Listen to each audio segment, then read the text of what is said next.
Welcome to the all-new Monday edition of Second City Sports. We're live and in living color right here on Sports Zone Chicago, along with Miss Lakeena and Sid, which is she. I am Cindy Brown. Hey, that's me. You can follow yours truly on the Twitter and the IG at SidKid80. Once again, at SidKid80. That's SIDKID80. That's SIDKID80. You can follow me at Keena McGee on the Twitter and at Keena_McGee on the IG. Make sure you download that Sports Zone Chicago app. You want to know why? Because we said so, that's why.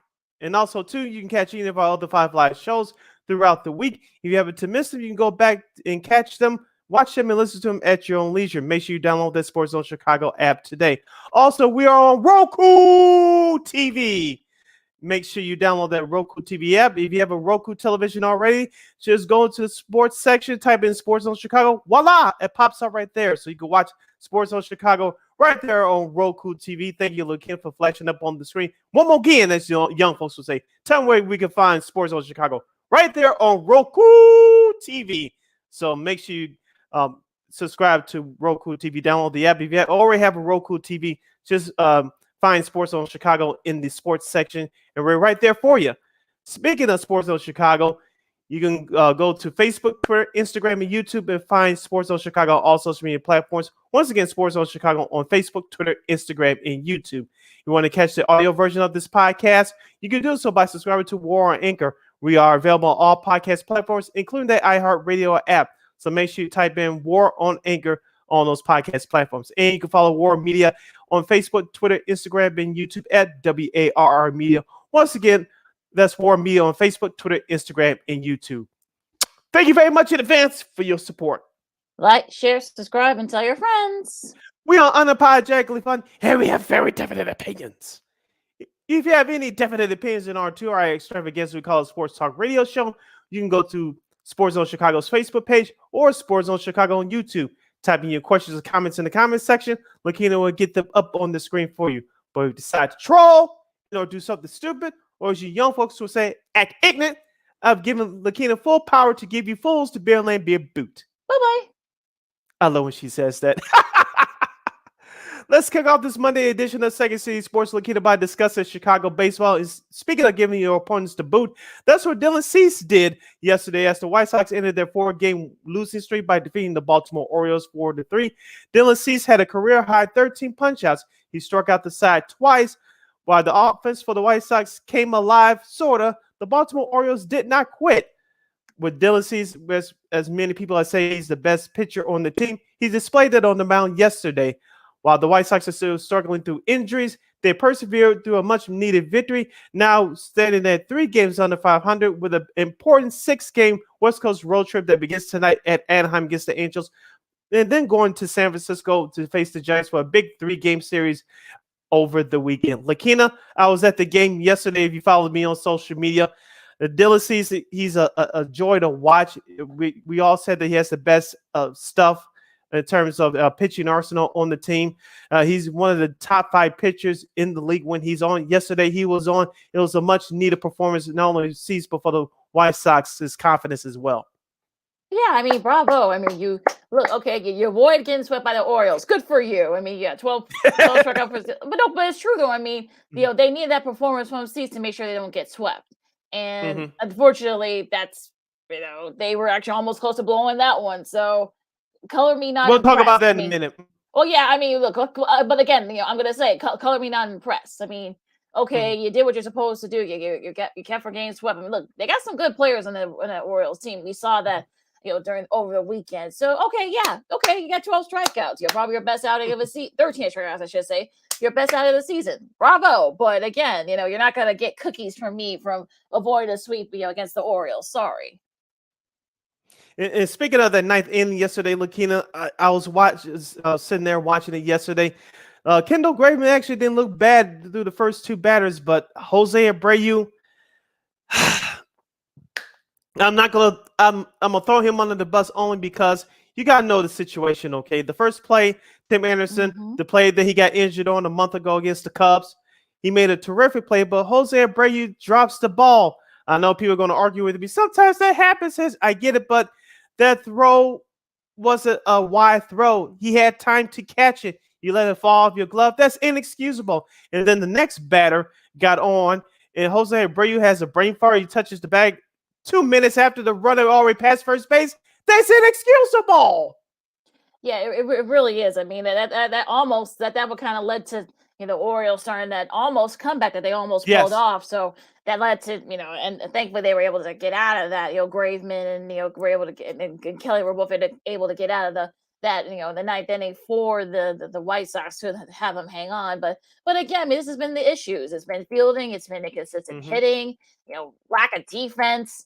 I mean, this has been an issue for the White Sox, and we're seeing it again. So that's why they've been struggling to get past 500 or get to 500, I should say. So it's one of those things where you're kind of like, I don't know. I mean, and then there might be some infighting, I guess, in the clubhouse because I guess Abreu, who's been sort of Tony La Russa's biggest defender, and he's starting to kind of sort of, I don't want to say throw him under the bus per se, but he hasn't really been doing it lately. So there are some people that are saying that maybe there might be some, things going on over there at the Sox clubhouse. I don't know, but I just that for me, I think this sort of this is sort of a microcosm of what we've seen these last, all season long. Yeah, we talk about injuries all season long, Lakeena, but as we said before, this goes deeper than injuries. Situational base running. The White Sox, even before a couple years ago, that has been a problem, getting picked off first base. It happened with Tim Anderson a couple of times last week, which was inexcusable. Jake Berger had another error at third base yesterday. Call me crazy, Lakeena, but I cannot wait till Yohan Moncada comes back, if not anything else, for his fielding. We could talk about his struggles at the plate, but he brings it in terms of his fielding. Also, too, yesterday, going back to the positive side, it was nice to see Gavin Sheets, even though he's up here due to injuries. It was nice to see him actually hit a big towering home run yesterday. Yeah. I'll give you a sarcastic clap. Yeah, I mean, it was refreshing. Doing what you're supposed to do. Again, what you're supposed to do. Yes. So it was nice to see him get off the schneid yesterday. Also to Andrew Vaughn. I know many people think that he should become an all-star. If he keeps putting up power numbers like this, I know his numbers doesn't wow anybody, but he's batting over 300. I think it's second on the team next to Tim Anderson's. I wouldn't be mad if he's selected to an all-star game. Keep him in the lineup, TLR. Keep Andrew Vaughn in the lineup. I don't care if he's playing first base, left field, right field, whatever. Keep his bat in the lineup.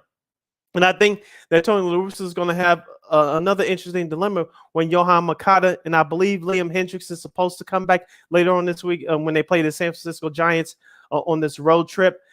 Here's the dilemma for Tony La Russa. Jake Berger, even though he struggled at the plate yesterday, he carried the White Sox earlier this month when they got out of that funk with those 2 wins at Tampa Bay. His fielding is not good. When Yohan Moncada comes back, Moncada, you go to third base, Jake Berger, you'll play DH at least 4 or 5 times a week. Yeah, we'll just see if he does that. And also, too, they brought Lenyn Sosa, from the minors. He had a okay. I mean, he had his first hit yesterday. Congrats to him on that. First hit. So in the majors, I know some people, White Sox fans, are sort of kind of like maybe they brought him up too quick. I mean, he showed a little bit of promise, but again, we'll see what happens. They're not going into the 6-game road trip out west. I mean, it doesn't get any easier for them as they face the Angels, and we'll get to all the craziness that happened with that Seattle that Seattle game yesterday in a second. But you're going to get some pretty good Angels team. You're going to have to face Ohtani, not just on the plate, but also too he's going to be one of the starters. So you got to deal with that. Get the Giants that are kind of starting to find their groove a little bit. And look, it doesn't get any easier for the White Sox. So they needed to win this series against the Orioles. It wasn't going to be easy. They should have won 3 out of 4. They didn't. They got dominated in the first couple of games. So I don't know what else you can say about the Sox at this point. I mean, we wait till Moncada and then Hendricks come back, but unfortunately, there's only so many times where you can blame injuries. So I don't know what else you can do now. Before we get into what happened, with the Cubs and stuff. I feel like this is sort of one of those things where the White Sox. I mean, yes, you could say it's a consistent lineup, but all this stuff is starting to kind of, in the back burner. You can't put it all on injuries anymore. And I couldn't agree with you more. Now, with the White Sox starting this 6-game West Coast road trip tonight, Lucas Giolito is going to take the hill. He has an ERA over 9 over his last 5 starts. Johnny Cueto goes tomorrow, and Michael Kopech goes on Wednesday. Lucas Giolito, Lakeena, I've been off and on about him, as you well know, over the last 2 or 3 years. When he's on, he's on. When he's off, it just goes bad. He's consistently inconsistent. I know he's battled COVID, so I'm gonna put the COVID issue aside. I said that last week. I'll say it here. I'll put the COVID issue aside. I think it's all about partially is about mechanics with him, but I think it's between his ears. And when I say that, it's because he doesn't have any confidence within himself right now. He struggled, as I mentioned, over the past month in his last 5 starts. And I think just placing his pitches around the plate, to me, he's not aggressive enough, and he falls behind hitters too quickly. And then when he puts one in the wheelhouse, most of the hitters are going to hit it. Even the worst hitters are hitting his best stuff right now. So for Giolito, hopefully tonight will be a start of a turnaround. I'm not expecting it, but we shall see. Johnny Cueto, I know the numbers don't look good, but he's been keeping the White Sox in the ball games that he started. So he's usually pitching at least 6 innings, and that's what you want from your starters, especially right now until Liam Hendricks and a couple other guys get back, because your bullpen is spent right now due to injuries and whatnot. And Michael Kopech, you could tell in his last start last Friday against Baltimore, especially after he hit Jorge Mateo, the Baltimore Orioles were running on him like they stole something, okay?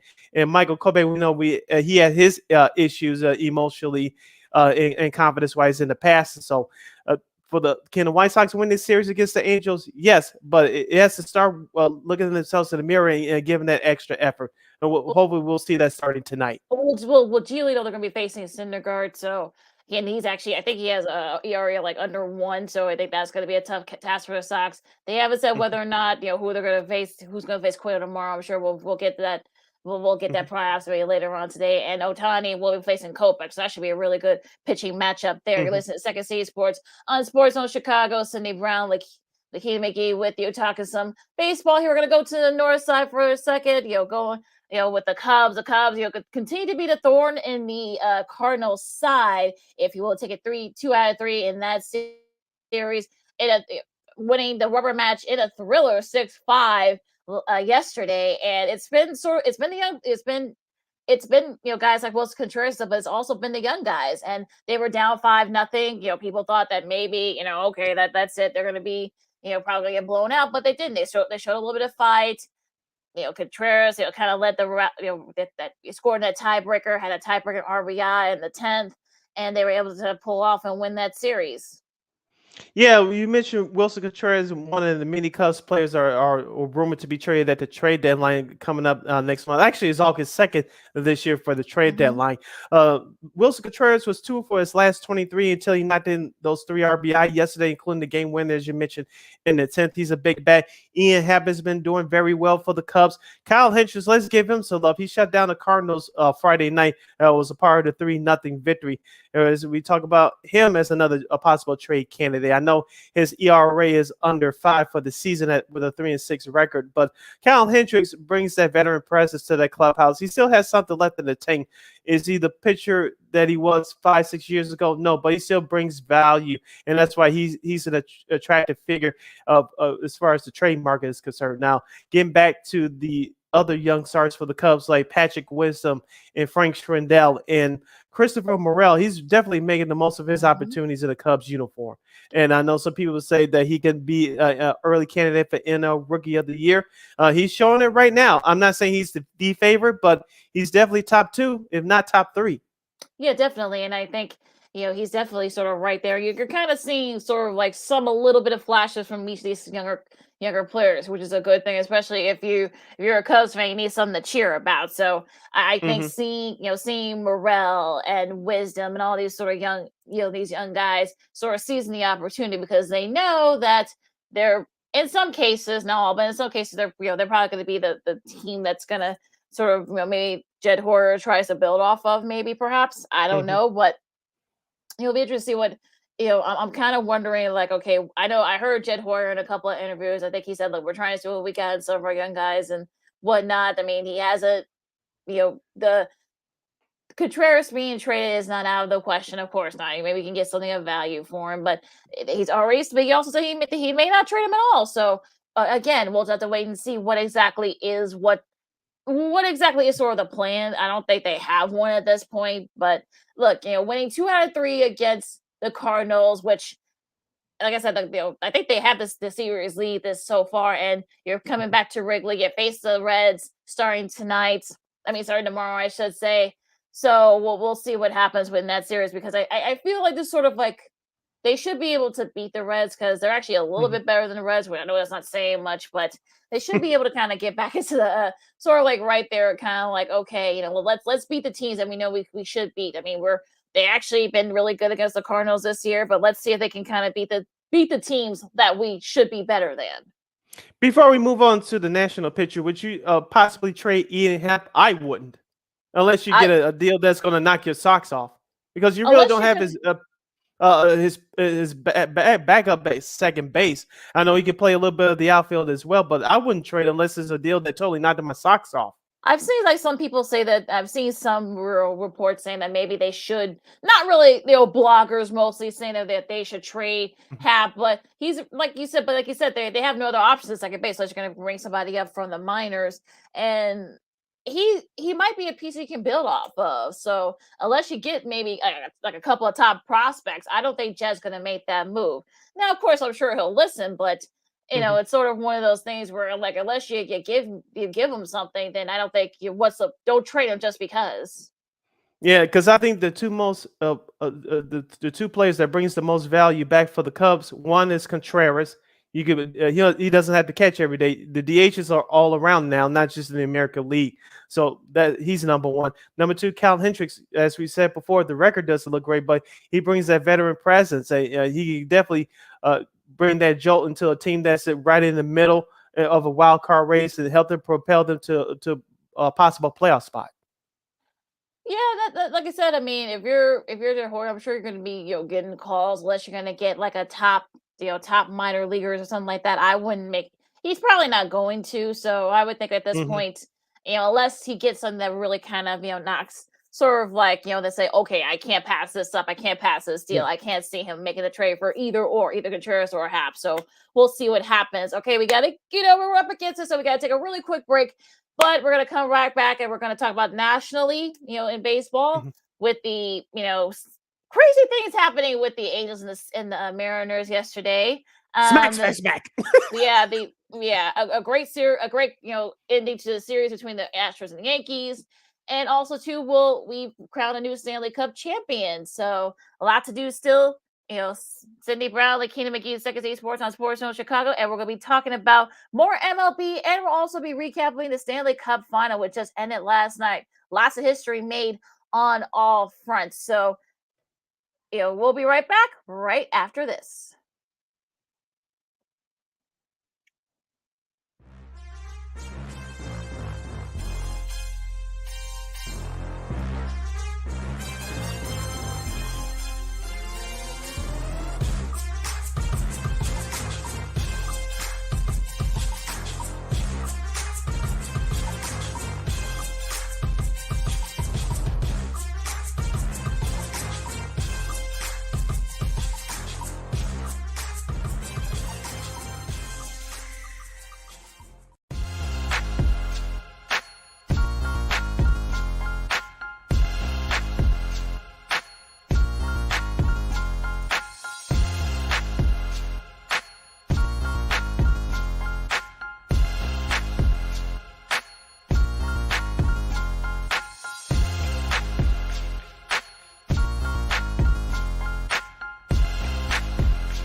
Welcome back to Second City Sports, the all-new Monday edition. We're live in 11 color right here on Sports Zone Chicago, along with Miss Lakeena and Sid, which is she. I am Cindy Brownhead, that's me. You can follow yours truly on the Twitter and the IG at SidKid80. Once again, at SidKid80, that's SIDKID80. That's SIDKID80. You can follow me at Keena McGee on the Twitter and at Keena_McGee on the IG. And watch us on Roku TV. Just type in that file, that Roku app. Just fire it up. Go into the sports section and just type in Sports Zone Chicago, and voila, we're right there. So there you go. Thank you, Lakeena. That Sports Zone Chicago now is on Roku TV. If you have Roku TV, just tap on that app and go into the sports section. Type in Sports Zone Chicago. We should pop up right there. You can watch us along with the other 5 live shows right there anytime you want. 24 hours a day. 24 hours in a day, 365 days a year, 52 weeks out of the year. Say that 5 times, but you know where to find us. So we're on Roku TV. Lakeena, let's continue the. Also, we have 90 minutes left in our extremely, as we call it, Sports Talk Radio Show. Go to Sports on Chicago's Facebook page or Sports on Chicago YouTube. Type in your questions and comments in the comments section. Lakeena will get them up on the screen for you. Now let's get back into the baseball talk, Lakeena. Let's start out with the foolishness that took place yesterday at Anaheim between the Angels and the Mariners, of course. It all started with Mike Trout getting hit around the head on Saturday night, of course. The new Angels manager, Phil Neville, I remember him as a player. We're both getting old. But Phil Neville was yelling at Scott Service, the former MLB player, one-time Cub in 98. He, of course, he's the manager of the Seattle Mariners now. Both of them were yelling at each other at the end of the game on Saturday, which I watched some of that live. And it did not look good. Of course, it spilled over to yesterday. Rodriguez from Seattle got hit first in the first inning. Then Winker, I got an issue with him we'll get to in a minute. And then Winker got hit in the buttock in the second inning. And he was about to walk over to first base. But someone said something in the Angels dugout. And he rushed over there trying to get at manager Phil Neville. Anthony Rendon, who is injured and out for the year with a wrist, decides to take a swing at Winker, and then Winker swings back, and then a whole melee spilled out in front of the Angels dugout. J.B. Crawford of Seattle got in some haymakers as well. Then Iglesias, I know Lakeena trying to rush me through this, but we got to give it a quick description. But Iglesias, the closer for the Angels, threw some stuff on the field like a 5-year-old child. He got ejected. It was just a whole nother mess. Yeah, he threw like some, I guess, bags of sunflower seeds or something. Like that. I'm like, okay, dude, what did the sunflower seeds ever do to you? But also, too, I think both Devin and Service both got ejected. And I think 4 other players, including Winker, got ejected. So it was just a crazy sort of brouhaha. If you guys didn't see it, I mean, I'm sure it's out there on YouTube, so you can guys check that out. I think that whole melee lasted almost 10 minutes, so it was crazy that whole thing kind of it seemed like it lasted an eternity. So yeah, I mean, it's like good grief. I'm sure there's going to be some suspensions. I'm sure there's going to be fines. You know, there are guys were throwing punches and such. I mean, I'm sure. You know, I think I don't know who was it that called Neville something. I don't know. I think somebody said something, as they say back in the days. He said something about somebody's mama, and somebody said something about somebody else. Like, I don't know what the heck. Then all heck broke loose and such. It's sort of one of those crazy things where I guess you don't mind it in baseball because look. I mean, it's been sort of blah. So I guess this quarter, this is the kind of thing that only happens every few years. So I guess. Yeah. Oh, okay. Let's talk about it for a little bit. But it was just crazy how all that transpired yesterday. I mean, I'm sure. Look, I caught a little bit of it live, but then I sort of and I thought, oh, okay, everybody. And then I guess Winker, went towards the Angels dugout, and then that's when everything started, breaking. All hell started breaking loose. It was just, it was just like what in the world? And by the way, the Angels won the series too. By the way, they won that game 2-1 to take the series. So by the by. Shout out to our guy, Mr. Vernon Fairley. Hope you had a great weekend, Vernon. I know you told us on Friday you were going to be at the game on Saturday. Hope you got your bobblehead. He said the Sox was playing as bad as Beyonce's Fake House music. Yeah, they were throughout that series with the exclusion of yesterday. So thank you for that comment, Vernon. Keep listening to the show. And for the rest of you guys that want to make a comment to us, go to our Facebook page at Sports Zone Chicago or Sports Zone Chicago on YouTube. Back to the melee, Lakeena. On Winker, you notice if after Iglesias threw those sunflower seeds on into the field, Winker came out again. I think I saw the Seattle feed with the great Dave Sims from Root Sports. He's the Seattle Mariners TV voice, the great Dave Sims. He quoted somebody and said, "You really want to go after somebody, don't hold them back, go after them." And it's just we see this in the NBA all the time, Lakeena. If those guys really wanted to go at it, they really wanted to go at it. I think for both Iglesias and Winker, it's like you've seen some fights before, Lakeena. When somebody acts tough, when they're big brothers, they stand behind that quote unquote big brother or whatever, they talk all that smack. But when big brother leaves and they're one-on-one with their enemy, they fold every single time. And the enemy is not enemy, and then sort of all that, and it's sort of one of those things where I guess I think that was, other than the game, I guess this is when the Angels actually won. I mean, they had to win that game to avoid getting swept. So I guess that I don't know how all that started there, because it didn't really seem like it didn't really build on it. Yes, Trout got hit by a pitch earlier in the game, and I guess that's how it all kind of started. But it's sort of one of those things where you're kind of like, okay, I guess. We saw some crazy sort of brawls, if you will, and I think this sort of I don't want to say this tops it, but I think this sort of right up there, especially what the contest was kind of started and led up to it. But it's just crazy, and it's just okay.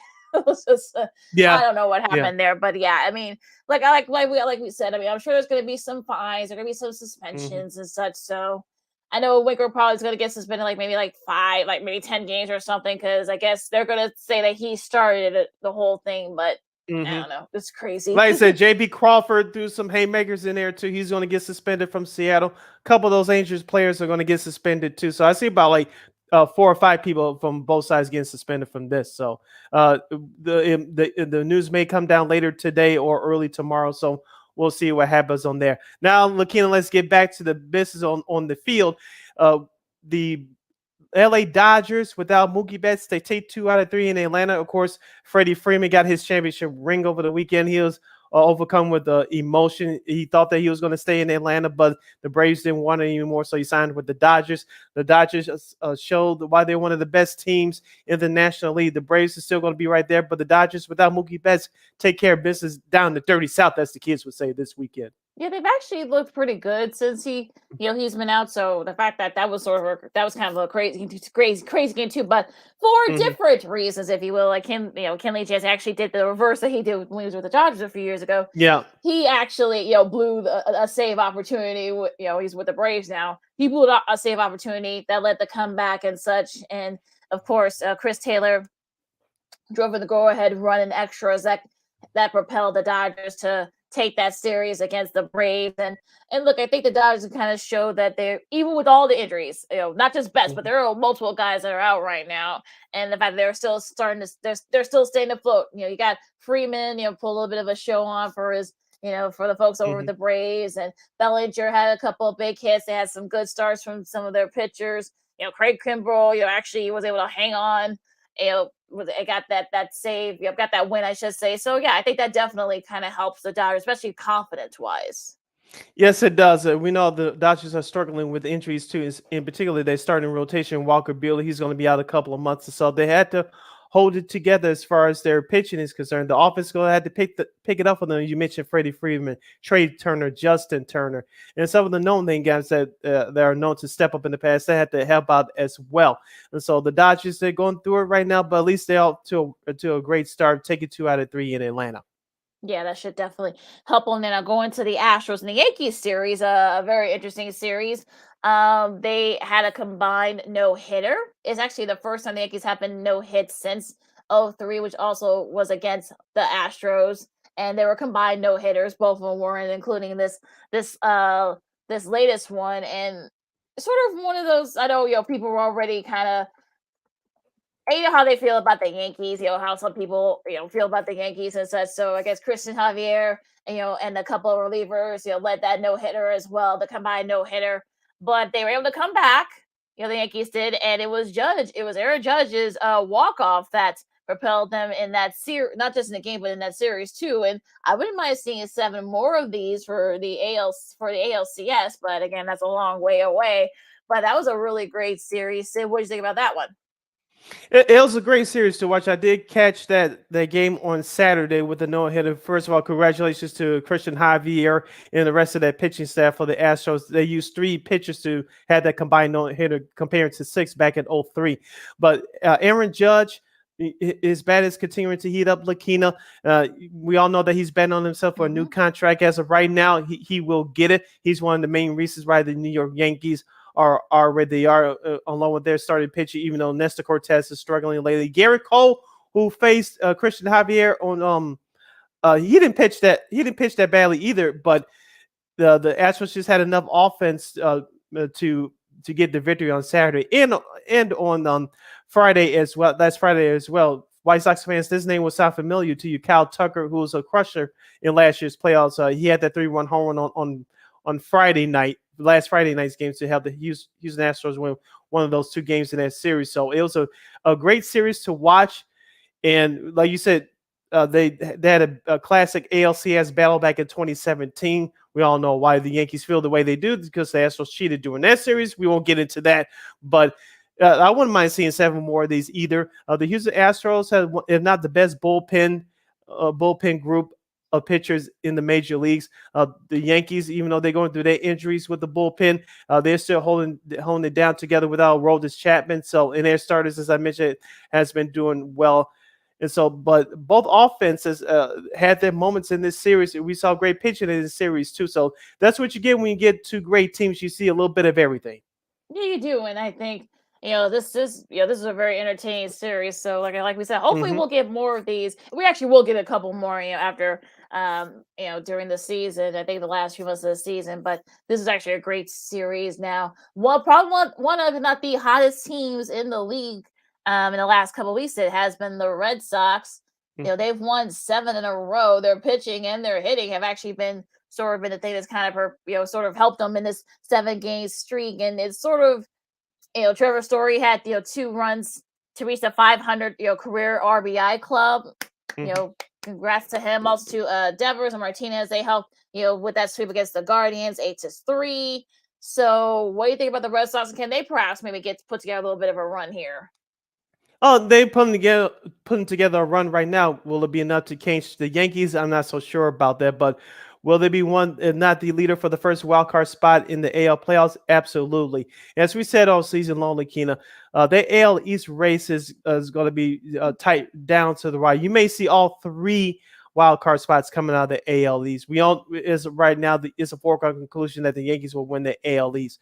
I know Toronto had their struggles this weekend, just I-90 north of us, losing 2 out of 3 in Milwaukee. Tampa did what they're supposed to do, sweeping away a bad Pirates team at home. But it's going to be an interesting race down to the finish. With the Red Sox, we question their starting pitcher coming into the year. We all know that their offense is going to carry this team. We saw that especially last weekend in Cleveland. Yeah, and I think that's sort of the only thing is that the pitching hasn't been, they've been, the pitching's been up and down too. So that's why the headaches has definitely helped the Red Sox in a 7-game streak. But, we know that in the end, it's actually more or less the pitching than less the hitting. So we'll see what happens there with them. Also, too, speaking of that Brewers series, Rowdy Tellez became the first Brewers player with 2 home runs and 4 RBIs in the first 2 innings of a game since Robin Yount did it, in '82. That was back when the Brewers were in the AL against the Tigers, but that helped. His great weekend helped them in that series against the Blue Jays. A very disappointing showing for the Blue Jays in that Brewers series. But they're only a game up on the Cardinals, of course, with the Cubs kind of helped the Brewers out in that cause, taking 2 out of 3 there in that series. Let's see. Pete Alonso had a solid weekend as well.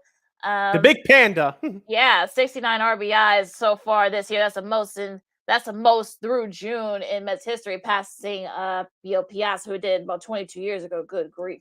But of course.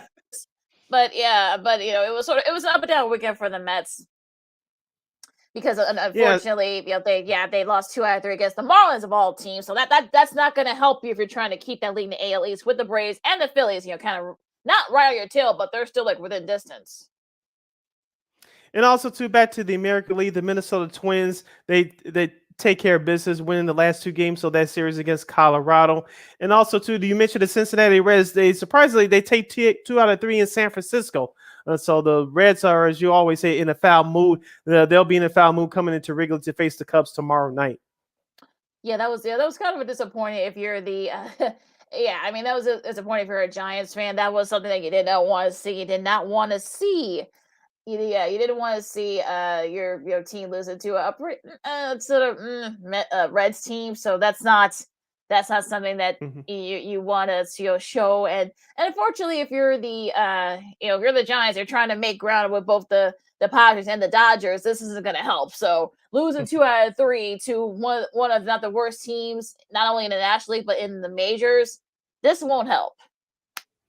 It will not help at all. You're listening to Second City Sports. We're live and live in color on the Monday right here on Sports Zone Chicago. I'm Sid. That's Lakeena. As we're now going to, before we get into the Stanley Cup final talk, we'll give you the schedule for this week. This week's series starting in MLB, starting with tonight's schedule. Of course, you have the White Sox and the Angels at 8:38. What are these weird times, Lakeena? I don't understand it. But the White Sox and the Angels kick off their 3-game series starting tonight.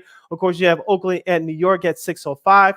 The Pirates and the Nationals at the same time. The Red Sox and the Blue Jays, as we talked about a few moments ago, looking in the AL East, a whole lot of these teams are going to see each other over the next few weeks. And so the Red Sox and Blue Jays will start their big 3-game series starting tonight, north of the border in Canada. You also in the AL Central, we'll have the Twins and the Guardians, this time from Cleveland. You saw what Cleveland did at Target Field last week, taking 2 out of 3. We have Marlins at the Cardinals. We have the Rangers at the Royals. The LA Dodgers at the Colorado Rockies. The Rockies always give the Dodgers trouble at Coors Field. And then we have Baltimore at Seattle. And to piggyback off some of those series that will start tomorrow, some really good ones here. You got Atlanta and Philadelphia. This could be kind of like a who kind of can keep keep pace with the Mets in the NL East. So that should be a fun one there. Pittsburgh and the Nationals, like anybody. Nationals, they might be trading some guys as we get into the later on in the season, so that should be interesting there as well. Houston and the Mets, and kind of a rare interleague matchup, so that should be a fun one. Mets looking for revenge after being swept last week in Houston. Yeah, so we'll see what happens there. Milwaukee and Tampa Bay, another good one in interleague matchup there. Miami and St. Louis, they continue their series. Of course, the Reds and the Cubs, they start their series tomorrow. You got, let's see, San Diego and Arizona. Arizona actually swept San Diego the last time they played in Arizona, so I'm sure the Padres are going to be looking for revenge there. And the Tigers and the Giants start their series. And that second game of that Minnesota-Cleveland series will be on ESPN+. And so that's your schedule for Major League Baseball for this upcoming week. Around the diamond. You're listening to Second City Sports, the Monday edition, right here on Sports Zone Chicago. Don't forget you can watch Sports Zone Chicago on your Roku TV, on your Roku devices. Go into the sports section and type in Sports Zone Chicago, and we are right there for you. So you can check us out, not just Second City Sports, but all of our lovely programming on Sports Zone Chicago. Lakeena, let's do that hockey as the 2021-22 season comes to an end. It came to an end last night as the Colorado Avalanche finally did something they haven't had the chance to do in 21 years. It's hoist Lord Stanley's Cup. They defeated the Tampa Bay Lightning in Tampa in Amalie Arena by the score of 2-1. Cole Makar, the great defenseman, becomes the 12th player in NHL history to win the Conn Smythe Trophy before the age of 24. Lakeena, as we said before, just like on Friday, Tampa Bay got out to a hot early start, but Colorado weathered the storm and scored the final 2 goals of the game and of the series, and they are the 2022 Stanley Cup champions. They finished postseason 16-4. That's tied for the second best Mhm. since 1987. That was before that's when they extended all the series to 7. The only team that has a better record is the '88 Oilers. They finished at 16-2, and McCarr became the youngest defenseman in 52 years to win the Conn Smythe Trophy, the MVP, and the third overall do so at age 23 or younger, joining the likes of Bobby Hall and Serge Savard. Going back to 1970 and 1969 when, or of course with the Bruins, and Savard was during that Great Canadian run there as well. So you're happy for McKinnon, who finally gets his first cup. Eric Johnson, who was the longest tenured Av there, been there 12 years, so 14th year in the league overall. You feel good for Kadri and such. You came in, as a free agent, and a couple other guys too that came in during the off season as well. So you definitely feel good for a lot of the guys. Joe Sakic gets his third cup, his first as an exec. He kind of put this team together. So this is sort of like a good, a great, sort of, little run here by them. And they showed the consistency was there for them all season long, and the consistency was there during the playoffs. They were able to kind of weather the storm a little bit against a couple of in their series. And look, you feel good for guys like Lankeslag and Lankinen, and also, like I said, we said about Eric Johnson. Also, too, we also got to talk about Jack Johnson, who was right there too, who was there for some of that stuff as well. And so sort of, you feel also too, making history is their coach. And it's one of those things where his story is actually pretty interesting. I think they talked about it too when, during the cup ceremony. And he is now, hold on, I gotta, get it up here because I gotta make sure I get this right. Jared Bednar, he becomes the first coach to win championships in the ECHL, which is the Canadian League, the Junior Canadian League, the AHL, and also now the NHL. He's the first coach to do that. His story is interesting because he actually left his, wife and, 2 kids. You saw him there last night to sort of pursue his dream into coaching. And now, look at him now. He's now a Stanley Cup champion, made some history there as well. So many great stories all around for that as franchise. But on the flip side, though, you gotta give Tampa Bay some credit. I mean, the fact that they even got close to winning, a three-peat in this era in the Stanley Cup is nothing short of remarkable. But if you're Corey Perry, you lose 2, but then you go to the Lightning thinking you probably get a chance to finally win one, and then you end up losing again. 3 years, 3 teams, and 3 straight cups.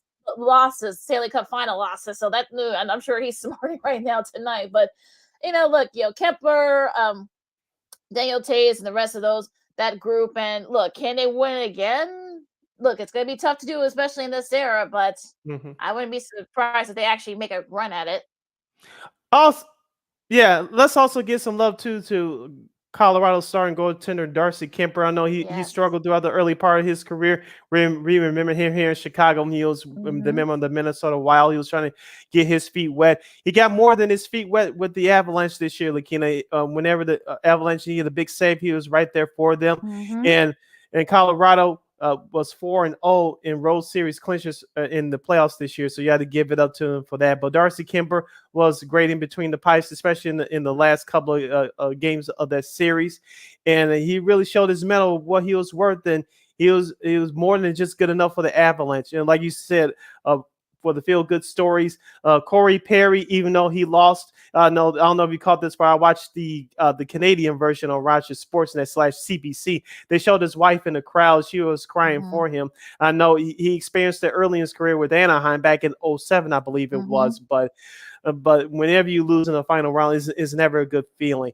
But Gabriel Landeskog, their captain for Colorado, I'm happy for him. He was there through those Patrick Waugh years. Those teams maybe could have snuck in the cup or at least made an appearance in the final, but that was during the Blackhawks time, and so it wasn't possible. But this Colorado Avalanche team is a very good team. Lakeena, can they win it next year? Sure they can, but it's going to be a whole lot tough, especially like you said, in this hard cap salary era in the NHL. It's really going to be, I'm not going to say impossible, but it's really going to be tough. You saw what the Pittsburgh Penguins they've done it the last few years and winning back-to-back cups in 2016 and 17. That team is much older now. Colorado isn't there yet, but let's just hope they don't make the same mistakes as the Pittsburgh to a lesser extent, but Stan Bowman did with Chicago and just trying to force Stanley Cups when you don't have that talent is much older. Yeah, and we'll see. I mean, because it's actually a pretty, for the most part, you got Eric Johnson, some of those guys. There are 30, and I think McKinnon, I think, is like 28, so he's been around a little bit, but he's still there. So he's under 30 still, and it's going to be interesting though to see what the cap is going to be for the NHL, because we know how hard that cap is. Look, unfortunately, the Yes. Blackhawks had to learn the hard way in that front, but.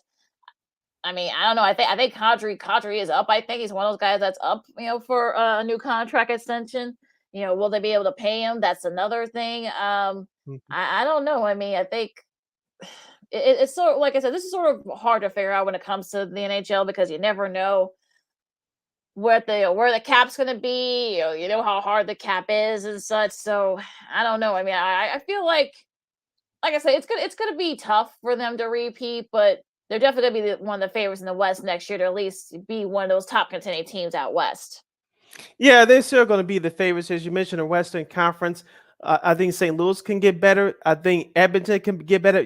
Calgary, even though they lost to Edmonton in the second round of the playoffs this year, you believe they'll get better. The Los Angeles Kings, they're not a Stanley Cup contender yet because they're still young, but they had a good showing against Edmonton in the playoffs this year. So the rest of the conference, I believe, is going to be tougher next year than it was this year. Now, as for Tampa, you got some of those guys that are kind of getting up there. Stamkos. So Stamkos, they're all part of that core that won twice. It's gonna be interesting too. I mean, like that's gonna be sort of like the team I'm looking to see, because a lot of those guys came back. We saw Chris Perry could come in and try to win a cup. That didn't happen. So what does he do? I mean, it's going to be one of the Kucherov. I know he's getting up there in age as well. So it's definitely one of those things where I think both teams can go back, but it's going to be really hard. Consider this for Tampa Bay. Even during that pause of 2020, you saw what they did last season. And then, of course, you saw when things got really back to normal this year with the 82-game schedule. Those with age, there's a lot of miles on those tires, and at some point you will break down. Hopefully, if you're Tampa, you don't want your core group to all break down at once, because we're watching here in Chicago with the Blackhawks. Once that happens, you have little to no value for those players that you want to get rid of. So we'll see what Tampa Bay does this offseason.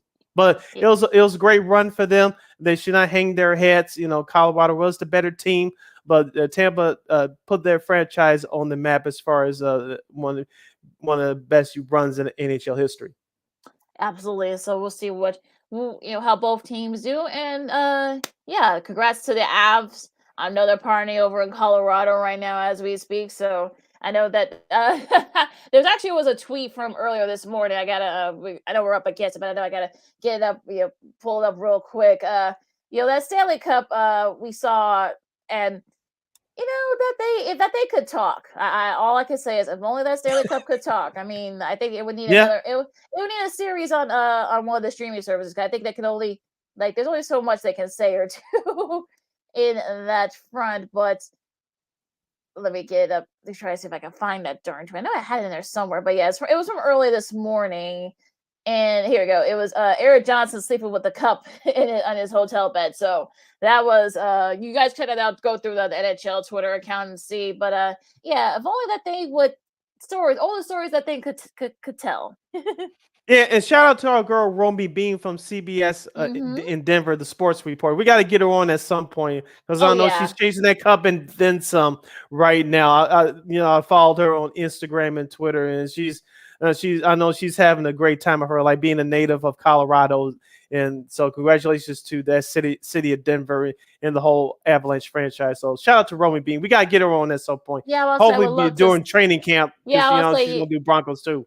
Yeah, I'm about to say, because I'm sure, we got to ask her about Russell Wilson. And of course, the Avs win the cup and what that part of that was like. So, that should be a lot of fun. And she's always fun to come, to bring on. So, got to get her back on soon. Now, hour number 1 in the books. Hour number 2 is straight ahead. It looks like Kyrie's on the move. Go figure. And I know, and once again, Bulls fans are having those dreams of those KD dreams again. Oh, Jesus, we're gonna have to try and you have to maybe pull some folks back here, Sid. Also, too, we got another hockey team, a local team here, won a cup this year. College World Series, crowned a new champion this year, and we're gonna do our movie. Our TV flashback. Well, our what's like a what we call it? Old school TV Monday. Old school TV Monday with a cable fave, a sports cable sports show fave. So that should be a fun one too as well. And I already saw it, Sid, so you don't have to not tell me. He tried to be funny, not tell me, but I already saw what it was. So luckily I watched it. But we won't tell you just yet. You guys stay tuned. Well, yeah, and I watched the show too, so I'm there. We're gonna give it some love at the end of the hour number 2. So we're gonna have a lot of fun coming up next to the Second City Sports on Sports Zone Chicago. I'm Lakeena. That's Sid. We'll see you in a bit.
Welcome back to hour number 2 of Second City Sports, the Monday edition. We are live in a living color right here on Sports Zone Chicago, along with Miss Lakeena McGee, who is she.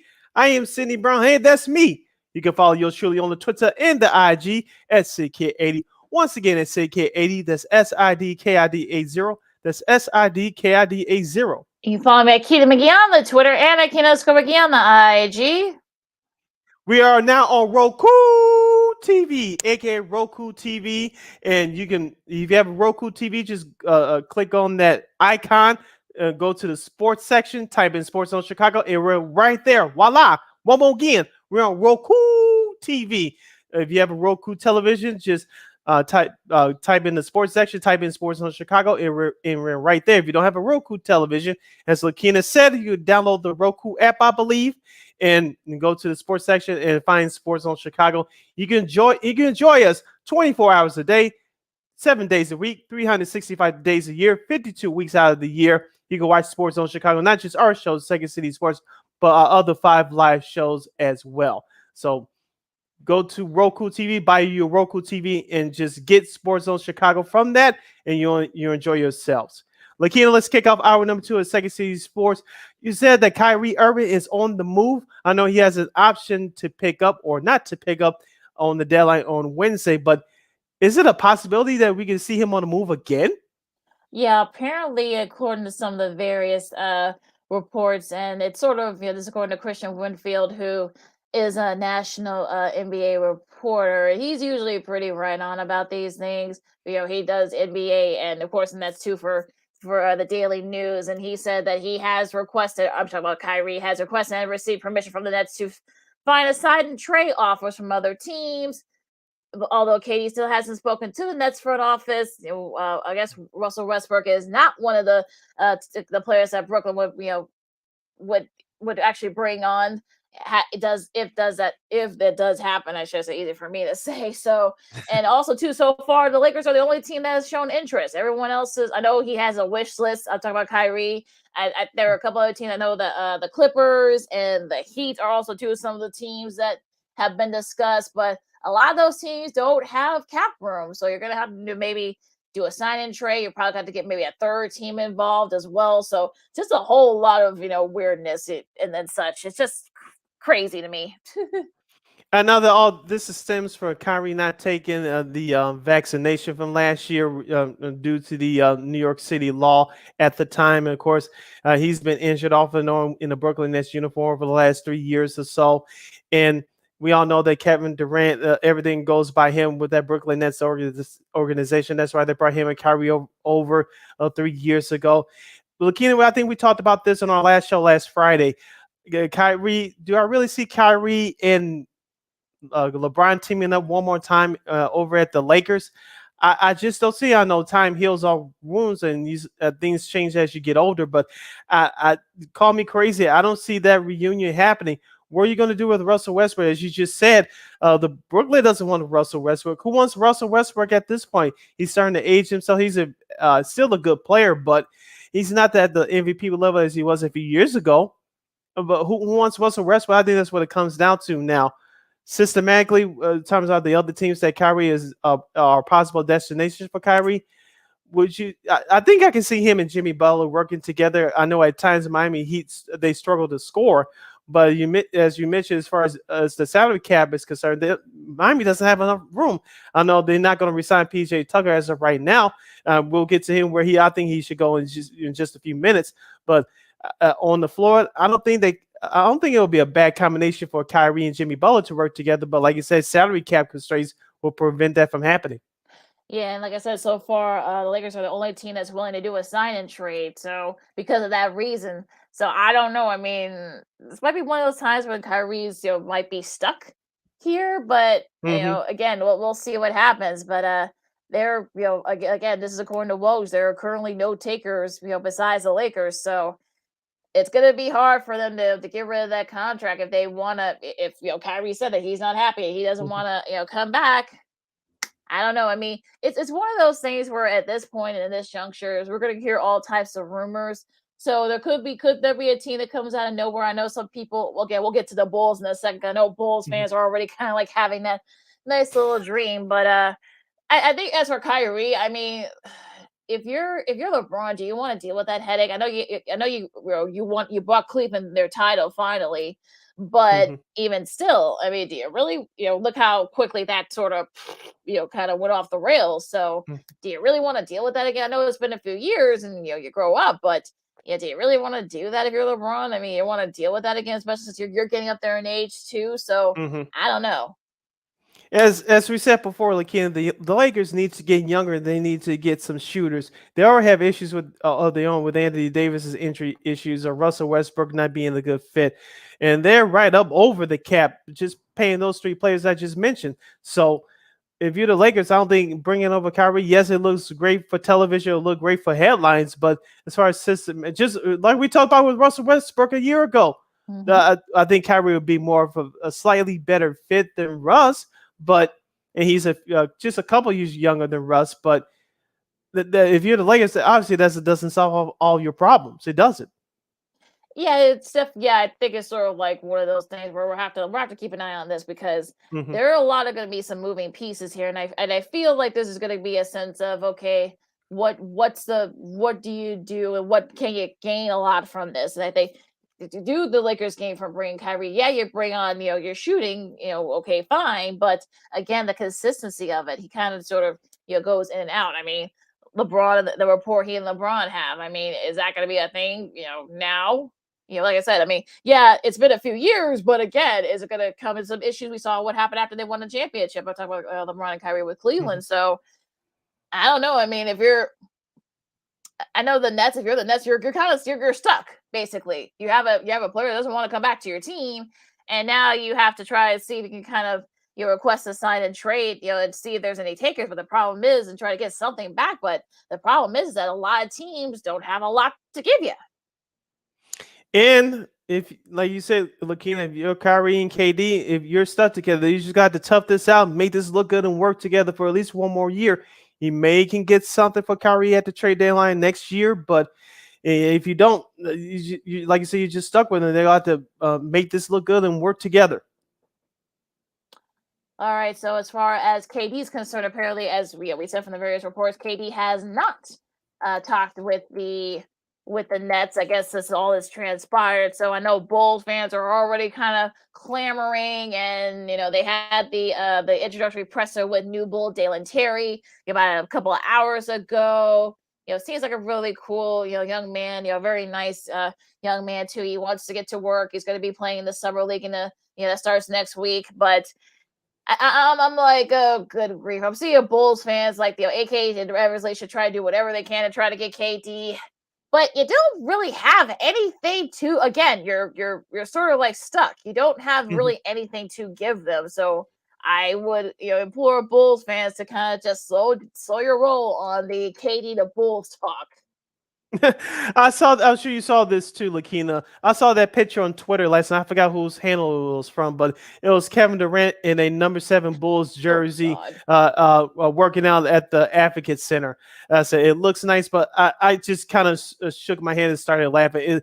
It's not going to happen. If it does, congrats to AK in Mark Eversley, but realistically, that's not going to happen. I know that Chicago has been struggling to get big stars in here ever since the Michael Jordan days. But realistically, Lakeena, if you're Brooklyn, okay, if you're a Bulls fan, okay, well, let's give him Vooch and maybe Zach after we sign him to that big deal, and they'll take care of it.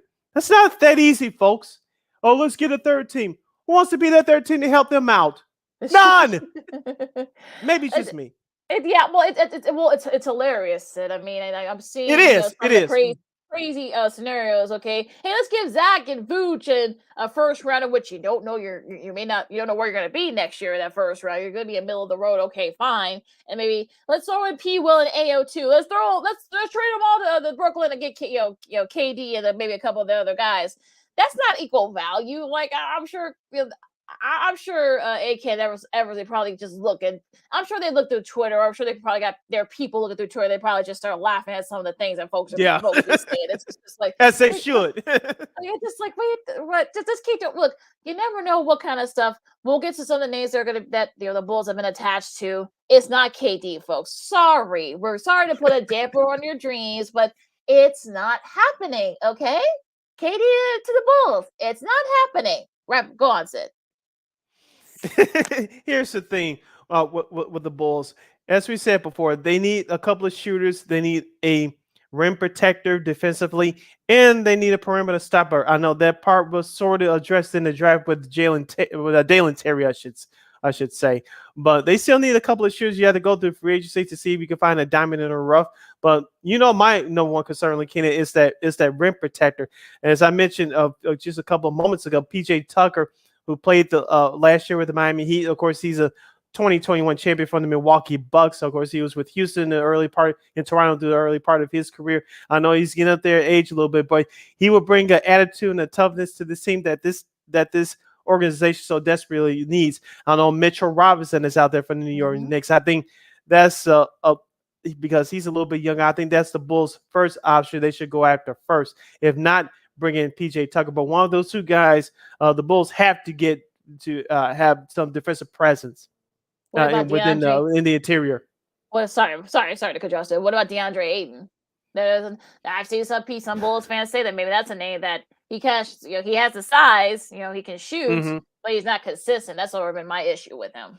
Same here. You just took the words right out of my mouth, Lakeena. We saw what he did in the finals last year with Phoenix. Yes, he was facing a great player in Giannis, but like you said, if you if you don't know what he's going to bring every night. And you can't afford to have that if you're trying to build a culture. They're already building a culture, but you're trying to take your game, take your team to the next level as far as sustained success and being successful, going deeper into runs in the playoffs. So DeAndre A looks nice, but like you said, just inconsistency is the problem for me. Plus, he's restricted too. So if Yeah. the Bulls were to offer him something, the Suns have every right to match it. So Mm-hmm. I don't know. And I know Bradley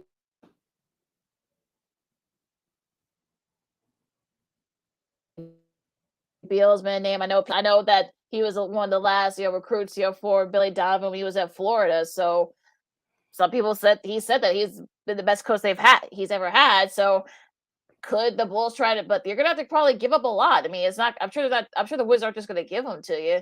So you're probably gonna have to do maybe a sign and trade or something like that. You're probably gonna have to give up a Vooch or perhaps maybe a P. Will or something like that to probably get a Beal, and maybe even more.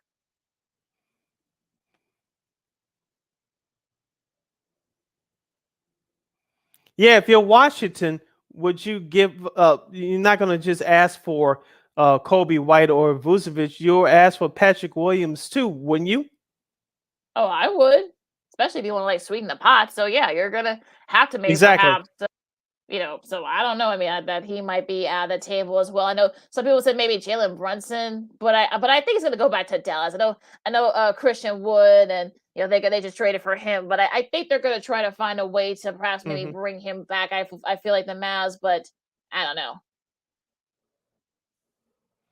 Yeah, I know that the Knicks have been tied up to Jalen Brunson as well, but the Knicks they're in shambles right now, and I know they need a big star too. But Jalen Brunson, is he a very good player? Yes, we saw that in this year's playoffs with the Dallas Mavericks, but I don't think he's that number one guy who's going to take you over the top. Someone like a Donovan Mitchell, or you mentioned a Kevin Durant in that class. So Jalen Brunson is a good player. Like you said, I think he'll be a better fit for Dallas. But as far as Bradley Beal to the Bulls are concerned, if you do that without involving Patrick Williams in the deal, go for it. But realistically, I just don't see that happening. I know Nick Claxton is also been a name that's been connected with the Bulls. So what do you think? What do you think about him? Isn't it just better? Call me crazy, Lakeena, but isn't it just better players out there than him? To be honest with you. Yeah.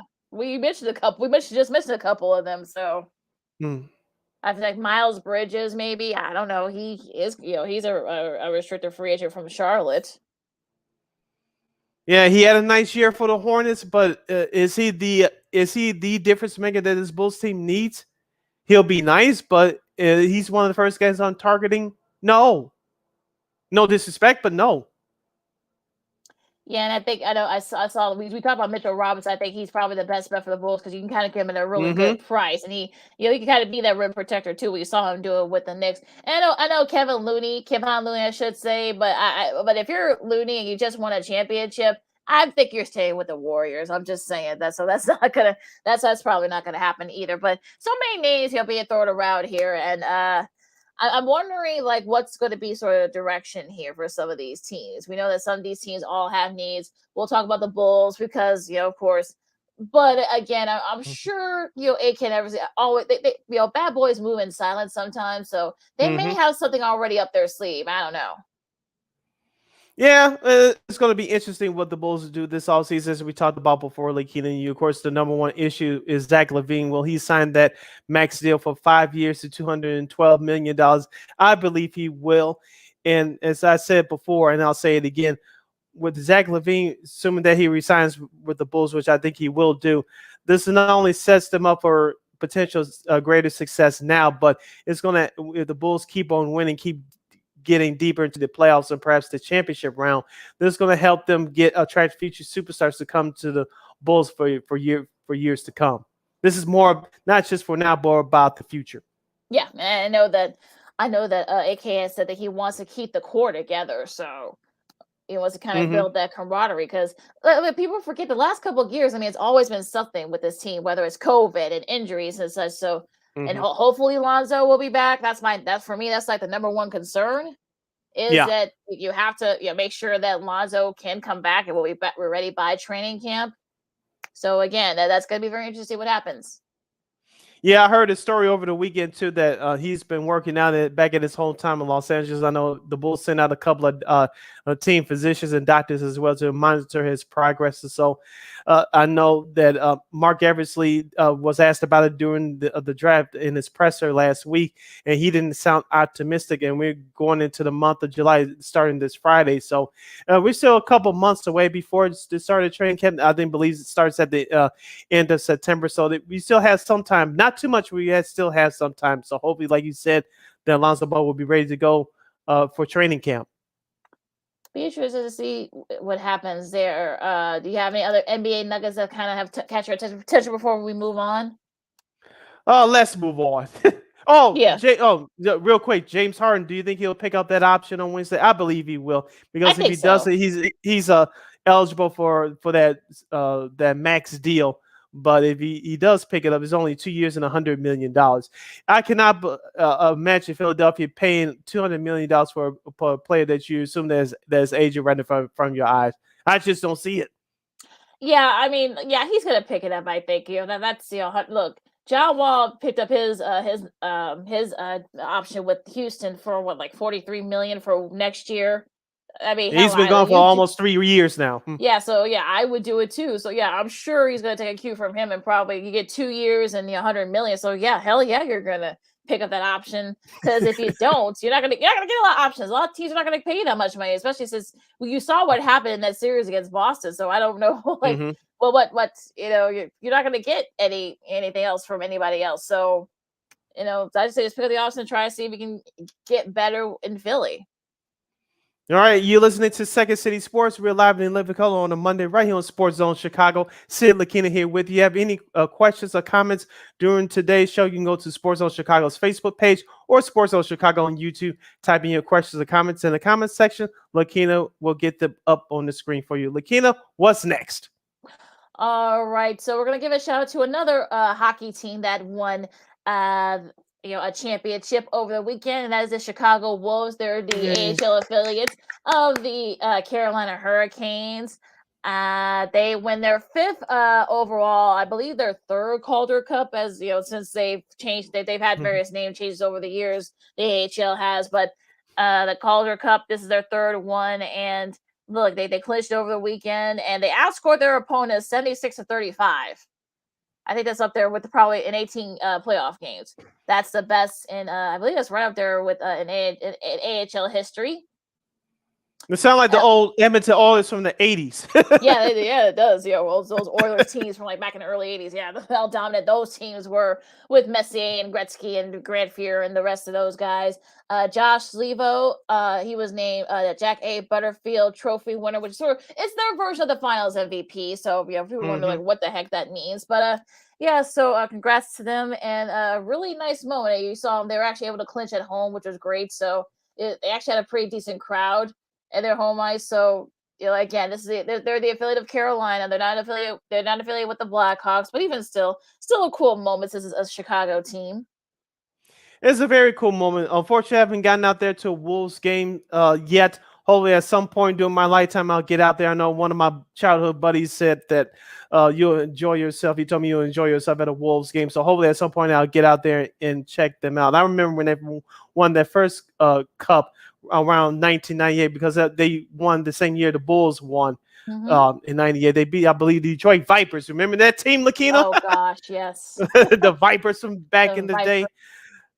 Yep. So, like I said, the Wolves for a while, especially during that era into the early 2000s when the Blackhawks was sucking, they were the popular hockey team in town, and rightfully so, because they were consistently winning and competing for Calder Cups. Right now, this will be their renaissance to be the popular hockey team in Chicago again, as the Blackhawks are going through their rebuild.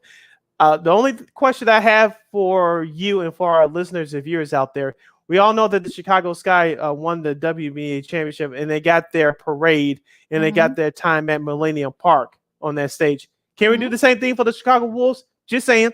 Yeah, I mean, let's give us some love too. I mean, I know that there was a lot of. I know this is not their first. I think this is their first cup in like 15 years or something like that. They beat the Springfield Thunderbirds, which is the affiliate for the Bruins. So I mean, like, can we get May Life? Come on now. Yeah, I mean, let's do it. I mean, let's these there's some really good guys on this team. So you've got Josh Levo, who is one of their leading scorers, and come on, let's give them a little bit of love. Let's throw them a parade. I mean, these guys work their butts off. I mean, they've been building this for the last couple of years, so Mhm. let's give them a little bit of love. I mean, look, it was great to see what the Sky did, but this is not this again. This is especially since this isn't their first. This is their fifth. So let's Mhm. give a little bit of love. Let's show them some light, and maybe we can honor them with either a Cubs or a Sox game. I don't know. I mean, and I've seen.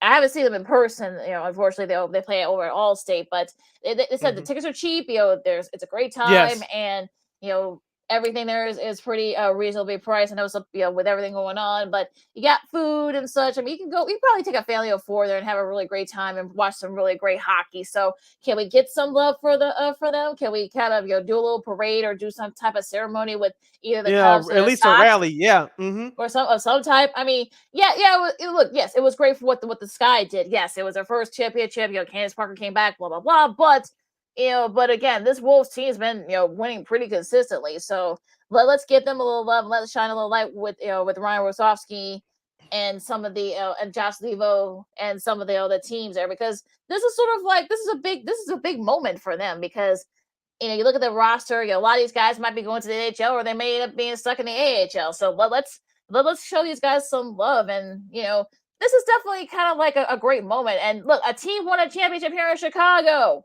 This isn't the first Exactly. time. Let's give them some love. I'm just saying. Yeah.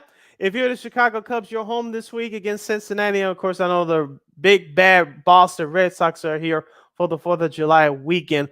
Can we get the Wolves to show up at Wrigley Field? I know the Cubs fans will give them some love. The Sox are at home starting when they come off their West Coast road trip starting next Monday against the Twins. So for July 4th, the Sox usually do the right thing 9 times out of 10. Can you get them to show up at Sox Park? That'd be great. Like I said, I don't know how that goes, but yeah, with the Calder Cup, but yeah, I mean, let's give them some love here. I mean, come on, Yeah. guys. I mean, they like these young men work their tails off too. So let's give Yes. let's invite them to maybe the Sox or the Cubs games and such, and had keep and they were actually one of the top teams in the AHL all season long. So I don't know why folks don't want. I have my buddy Pat, my former co-host Pat, who's a big Wolves fan. I know he's been a couple of games too with his family, and yeah, he said it's a great time. So I think he even said on Twitter, let's hey, let's honor these guys. So we'll see if they do the right thing. They usually do. So we'll see. You have to be ashamed to do it, but come on, guys, let's do the right thing here. Ain't nothing to it but to do it. All right, last break coming up for us. When we return, we have to talk about the NFL. Lakeena, they made some news over the last week or so. We have a quick anniversary to celebrate, and we're going to have our salute to old school TV Monday, as Lakeena teased you in the last hour, where we're saluting an old but favorite TV show that aired on cable almost 2 decades ago. And this is a perfect time for us to salute where we are in the sports calendar right now. I'm Sid. That's Lakeena. You're listening to the Monday edition right here on Sports Zone Chicago.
Welcome back to Second City Sports, the last segment of the show. We're live and in living color for a Monday edition right here at Sports Zone Chicago.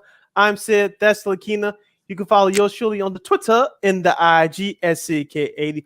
Once again, at SidK80, that's SIDKID80. That's SIDKID80. You can follow me at Keenan McGee on the Twitter and at Keenan_McGee on the IG.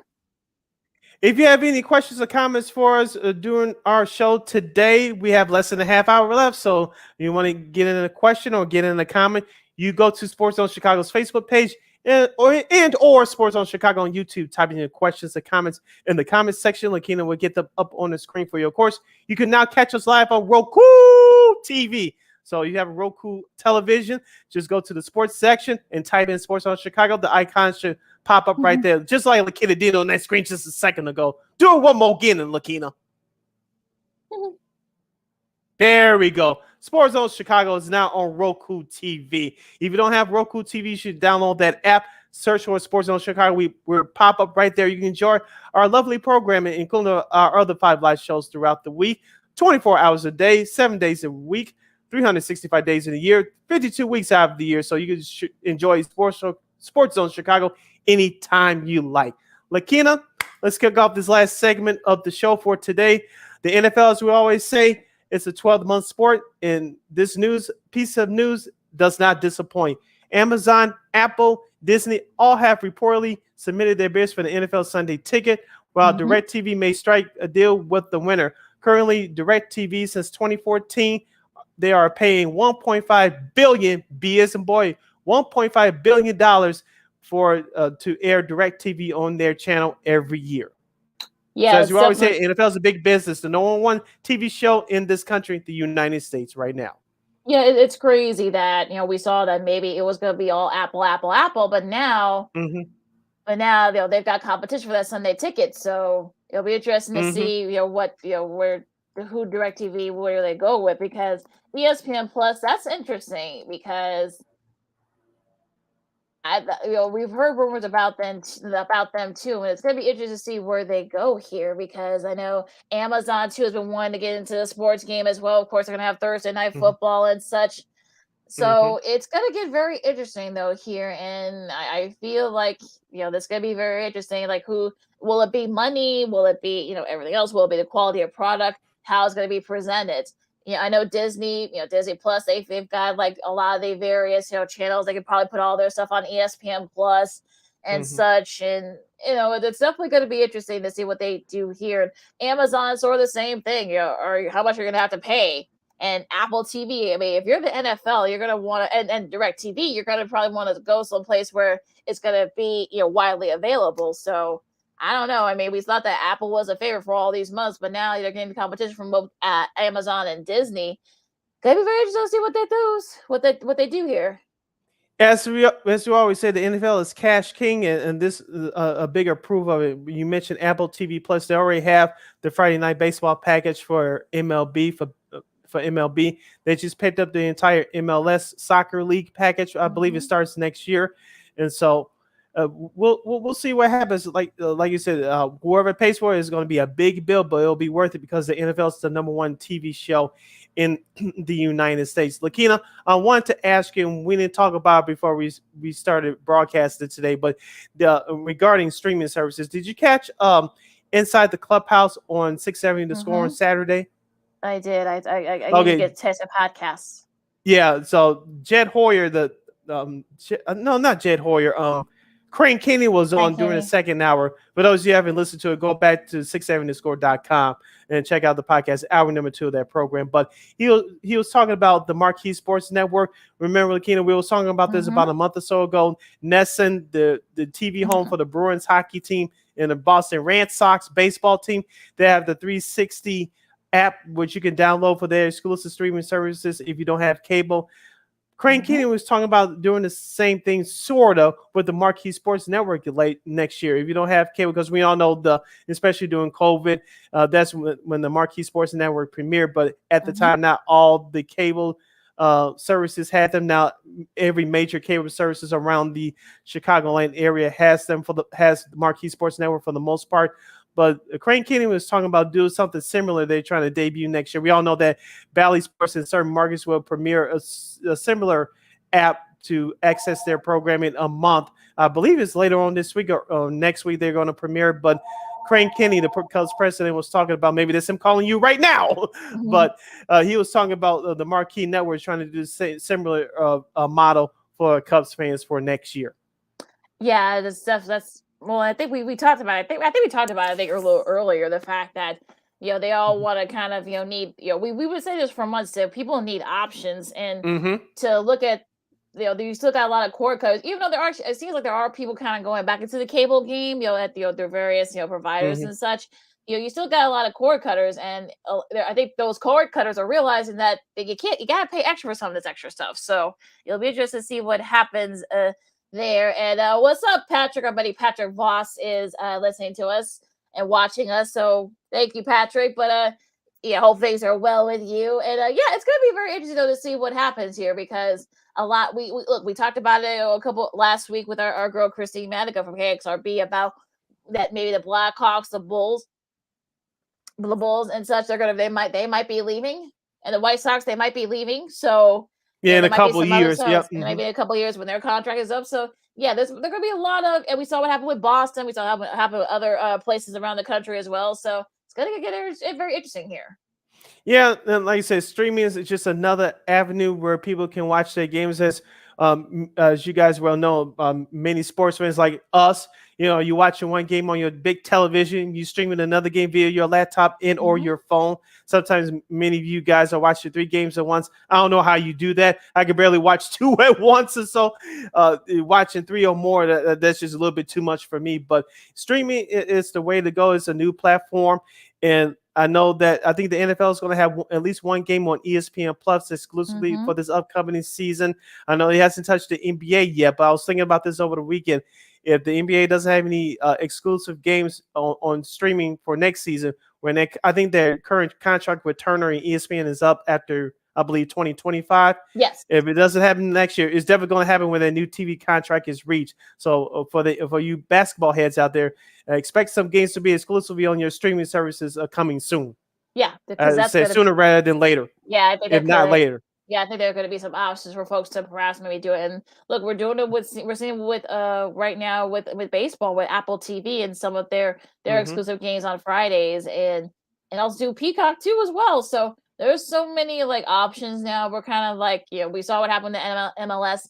I know there was a report that came out that say, hey, we might do. They may say, well, hey, we might do the same thing. No, they won't. They look. This is sort of the way they try to get the leg up on the competition, and perhaps maybe force ABC, ESPN, and Turner to play ball, and that's what's happening. I think with MLS you can kind of get away with going streaming, all streaming, but as for the bigger ones, maybe about 10 years, yes, but right now, you're getting more ratings. You're still getting linear TV ratings in the tens of millions, so that's not going to happen anytime soon. Yeah, it's not going to happen anytime soon. But as we mentioned, streaming is the name of the game, and we're working out the early kinks of this thing. So it's just another option for us fans to watch our sports, because the only thing that's really making money, Lakeena, is live programming, which is live sports, and that's why the NFL is popular right now, followed by the NBA, baseball, and then the NHL. And then afterwards, we'll see what Apple TV Plus does for soccer. I know soccer is a little bit popular, not compared to those other sports, 4 major sports respectively, but it's gaining a little traction too. We all know about UFC. It's been gaining popularity over the last 20 years or so. And I know it's not that professional boxing, as they keep tripping over themselves. Pay-per-view killed that sport in the 90s. And so UFC is up right now. And let's not forget NASCAR. And I'm not much of a NASCAR head, but they've been gaining popularity too over the last 25 years or so. They've been around way much longer than that. But as far as a television event, it's been gaining traction with NBC and, of course, with Fox and FS1 over the past decade or so. Yeah, they've been kind of an up and down. They've kind of plateaued, although the ratings for this year, in the beginning of the season, with the Fox part of the package, that has been up a little bit, but it's still nowhere near where it was about like 10 years ago when it was supposed to have been like on the up and coming. And that's with guys, popular drivers like Dale Jr. and Tony Mhm. Stewart and those guys retiring. And that played a little bit of a part of it. Formula One, I have to say, is probably the kind of like the new trend.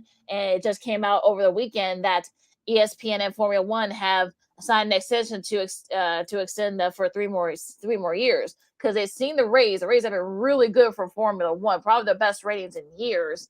And I know Netflix, they played a little bit of a part in this too because they've been showing some behind the scenes stuff with some of their popular drivers and teams and whatnot. But I think they realize in the business why, at least for right now, ESPN is one of the reasons why you're becoming like the top dog. So that's what's happening there. Now, Premier League is the same thing. I mean, the new TV deal is going to kick in. NBC, NBC Sports Networks, no more. It's got a lot of stuff's going to be. I might have to upgrade my Peacock subscription because in order to watch some of these matches. So it's only $4.99. Or get Xfinity like your Trillion. You get Peacock for free. Yeah, I don't mind paying it. It's $4.99, so it's not. I don't mind it, but yeah, it's a little bit crazy. But yeah, seems like the other side of the time of some of these streaming services. So, but like I said, I think TV will still be king, at least for the time being. So yeah, I mean, streaming is also have the extra option for folks. Yes. In keeping with our sports business theme, the USFL has had a profitable season, both on and off the field. I believe they are starting their playoffs this week, and so they're preparing for coming back for season number 2, which we all know next year in 2023, the Rocks version of the XFL will premiere. Yeah, I saw this over the weekend, and both Fox and NBC have said that they are gonna perhaps maybe come back for the USFL. I think that's fine. I mean, look, I think it's one of those things where it's a nice solid programming. I mean, the Rays have actually been pretty decent for them. So, and I think you'll take it. I think it's a short investment. Like I said, the Rays have been very, very good. We saw how good Jason Garrett is. He's not going to be part of the NBC Sunday Night Football lineup this year. So yeah, it's been like a sort of a nice little investment, sort of like a short-term investment now. And we've seen some like some of the old players that we saw from not back in the day, where it's like Bo Scarborough and Darius Victor and then those guys. But it's sort of nice to see. Look, it's nice to have that extra football, and there is an audience for it in the springtime, believe it or not. So that's why you got the USFL, and now you're gonna have the XFL coming up, next season with The Rock. I think with these spring leagues, Lakeena, I think many people think they're supposed to compete with the NFL. Nothing's going to compete with the NFL right now. Like, here's the thing, like you said, you have a sizable enough audience that they'll be interested. I actually like this version of XFL. This go around, of course, 2020 came and COVID, and they kind of took that off as well. But this second time around with the XFL, I actually like that they can keep that version of it and improve things a little bit. I think they'll be fine. I think the anticipation will be for that for next year. But the USFL, I checked it out a little bit. One game I did watch, they had no fans, and I said, this is 2020 all over again. But the football was okay. But there's some things they can work on too. But at least for them, business will be back to normal in 2023. Yeah, and I think it's sort of one of those things where I think folks are kind of like sort of trying to feel out, okay, is this one of those sort of a niche thing again? So yeah, I think, look, like I said, the Rays have been decent, for the USFL, I should say. So you'll take it if you're NBC and Fox. So look, it's a nice little thing to fill up programming during the middle of the spring when there's really nothing happening. For the most part, you got baseball, you got the NBA, and Stanley Cup Finals, playoffs going on. So as long as you don't compete against those things, I think they realize that, look, let's do it on a Saturday or a Sunday. They say it's actually been pretty profitable. So yeah, like you said, during that time of year, you only have to worry about the NBA playoffs and the Stanley Cup playoffs. Those the playoff series for both of those leagues will get higher ratings anyway. But also, like you said, during that time, is baseball is the first 2 months of the season, especially here in Chicago when the weather is crappy and not too many people are going out to those games. You check out an XFL starting next year or a USFL. You're not competing against the NFL. You're gonna get decent ratings. And And just people want something to watch, like you said, to fill in programming on a Saturday afternoon. We all know that baseball, just like hockey during the regular season, is a regionalized sport anyways. No one cares about it if you're a casual fan till the playoffs come. So this is perfect timing for those spring leagues to fill in that gap, at least for the in terms of the baseball calendar for April and May.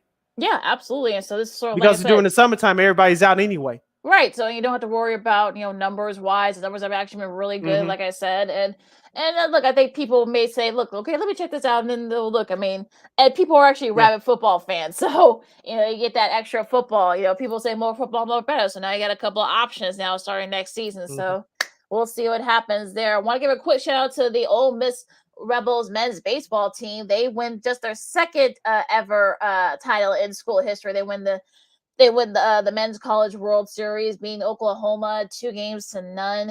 And they joined of course, their golf team, women's golf team, who last school season won their first ever title. So this is the second, believe it or not. That's hard to believe. I know for some people that the second ever title. Actually, Kate Horton, the fourth pitcher since its tournament in '99 with multiple starts of 10 strikeouts. It was really their pitching and their hitting. They had 4 back-to-back home runs. Actually, I think it was 3 back-to-back home runs on Saturday. Then they were able to seal the deal on yesterday. And from being just the last 4 teams, and they were one of the last teams to get in, now they have won their first ever, or their second title in school history, but also first ever on the men's side. Yeah, congratulations to them. All right. Well, I can tell Sid didn't watch the College World Series, so that'll be your assignment for next year, Sid. Okay. Follow some college baseball. I'm already going to watch that big golf tournament next month. At least some of it. I promise you that. But the second thing is, like I said, the College World Series next year. Baby steps. Baby steps. Baby steps. You got me a little bit for college football. I'm still not a big fanatic of it. Like I said, I'll be honest. Only watch 1, maybe 2 big games a week, but it's working on me a little bit for college football. I'm not a aficionado like you are, but baby steps. Yeah, baby. That's all we can ask for Mr. Sidney Brown over here, folks. Baby steps. That's all we can say. This is Second City Sports on Sports Show Chicago, along with Sidney Brown. I'm Lakeena McGee as we get these next few minutes. And okay, Sid, time for our old school TV Monday. And who is the show or the star or whatever who are we saluting this week? We are saluting the old school HBO TV series Arli, which is an American cult classic dark comedy series created and starring Robert Wuhl, who was the front runner for the series, about a glitzy big money world of professional sports. He was a sports agent out of Los Angeles. Arliss Michaels, whose Achilles heel is his inability to say no to clients and his employees. Arliss ran for 7 seasons and 80 episodes on HBO from August 10th of 96 to September 8th of 2002. After being off the air for almost 2 decades, you can stream the service. You can stream the show now on the service of HBO Max. And some of the popular actors in this series was, of course, Robert Wuhl, Sandra Oh as Rita Rue, who played Arliss' personal assistant / secretary. Jim Turner played Kirby Carlisle, his middle-aged ex-football star, and Michael Bowman from the TV series Spin City in the 90s on ABC. Remember him. He plays Stanley Babson, a conservative financial advisor. Lakeena, they touched on subjects like unwanted pregnancy from athletes, gay and transgender athletes, alcoholism, steroid use, Alzheimer's disease, and domestic abuse. So I was actually watching an interview that Robert Wuhl did a few years ago. He said that this TV show was ahead of its time, in which it was. Now, as I told you, Lakeena, many times before, my mother had cable TV. She already had it long before at this time. So I couldn't watch it. I know it aired on Sunday nights back in the day, but I couldn't watch it as much as I wanted to, but I did catch a couple of episodes. It was actually a very funny show, even though they said it was a dark comedy. It was actually pretty funny, to be honest with you, but it touched on a whole lot of topics that look where we are now in our society today. This show was really ahead of its time.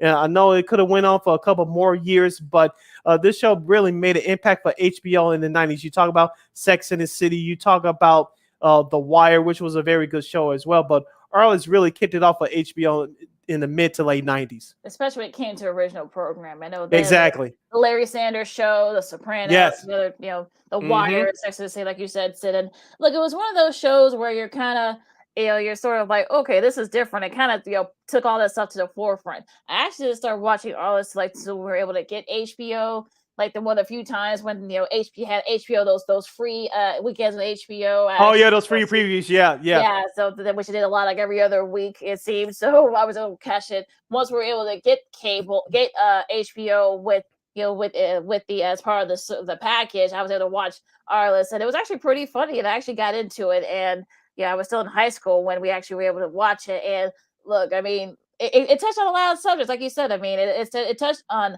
unwanted pregnancies and domestic violence and drugs and all those types of things where people were afraid to talk about. And like you saw some pre Spin City Michael Boatman. You saw a pre Grey's Anatomy and Kelly E, Sandra Oh, who are both of them were great in their respective roles. And you saw a lot of cameos from top athletes way back when, even athletes from yesterday. I mean, you saw Kurt Schilling, you saw Ozzie Smith, among others, and you saw a very young, may God continue to rest his soul, Kobe Bryant and Shaq and Barry Bonds and Jerry Jones, and also too you got some sportscasters. You saw Al Michaels and Bob Costas and Chris Berman and the late great Stuart Scott, among many others. So you saw some really good sort of like a nice rapport with them. And it's sort of like you saw some other stars. You got Diane Farr, who played one of Arliss's love interests, and among many others. And it was sort of like one of those shows where you're kind of like, okay, this is maybe a little bit too realistic, but you can't help but watch it. So there was there were some dramatic moments, but there was also some funny moments too. So the dark comedy aspect of it kind of came in. And look, I think could the show last another like maybe 2 or 3 years? Could it last 10 seasons? Sure, but I can kind of understand why they decided to kind of end the series. Because I guess they didn't want to go too far ahead and such. And the NFL, I think the other leagues really didn't have a problem with it because it was supposed to be loosely based on some of that other stuff. So, and I know I think I remember Mr. Wall saying that people thought he really was a sports agent, which he found that kind of hilarious. So but this show kind of like sort of resonated with so many people, whether or not you were a sports fan. And also too, Lakeena, remember the movie that came out a couple years before in Blue Chips, and they really talked about the goings on and behind the scenes of college basketball recruiting at the time. Remember, that was right before the age of the internet. We all know how it is now, of course, with the new NIL rules and all the other stuff. And of course, social media is taking over that. Social media is taking over everything too. But when this TV show Arliss came out, remember Jerry Maguire, that movie came out in the same year, of course, with Regina King, who should have got an Academy Award in her role, but that's a whole nother issue. But of course, with Tom Cruise and Cuba Gooding Jr. But those shows really was that show along with that movie. Blue Chips was ahead of its time. And look at some of the subjects that we were talking about today. And this is right before the age of the internet. So shows like this that was ahead of its time is relevant for the times that we are in now. Yeah, I mean, just imagine if a show like this came on during the age of social media. It had to be, if it came on like today.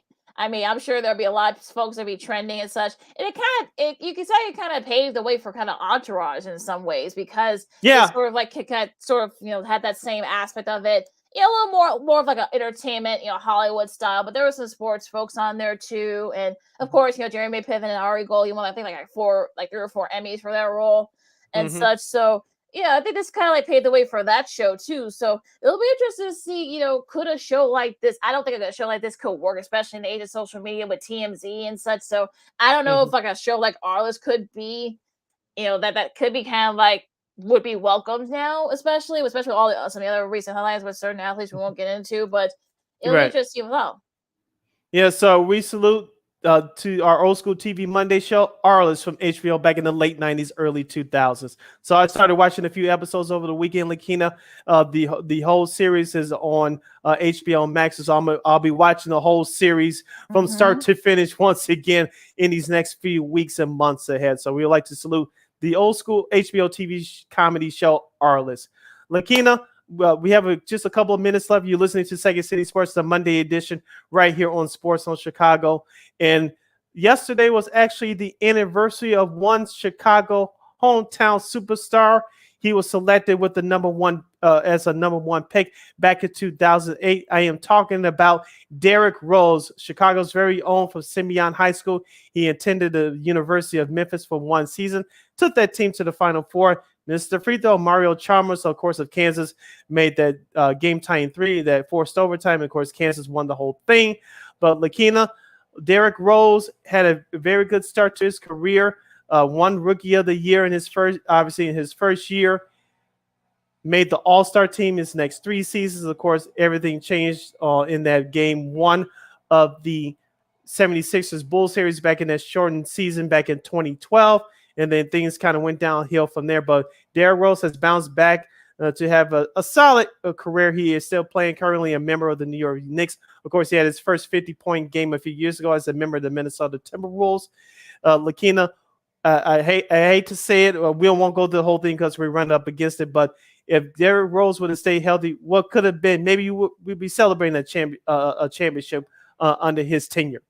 Yeah, still sort of like haunts me that we didn't really get a chance to kind of see the full potential in Derrick Rose had not been for those injuries. So, yeah, it's just definitely, you kind of look back on that here. I know our buddy from CHGO Bulls, our buddy Matt Peck, is not having a good last couple of days. So, but I'm sure you look back on those pretty fondly, and the best you can do is just just cherish the memories and just be glad that he's still playing. So that's all really you can do there. And yeah, so that's basically all you can do there. So you can always it's never good to get stuck on what might have been, but you have all the memories and such. He has an MVP too, so he actually, it's not like he doesn't.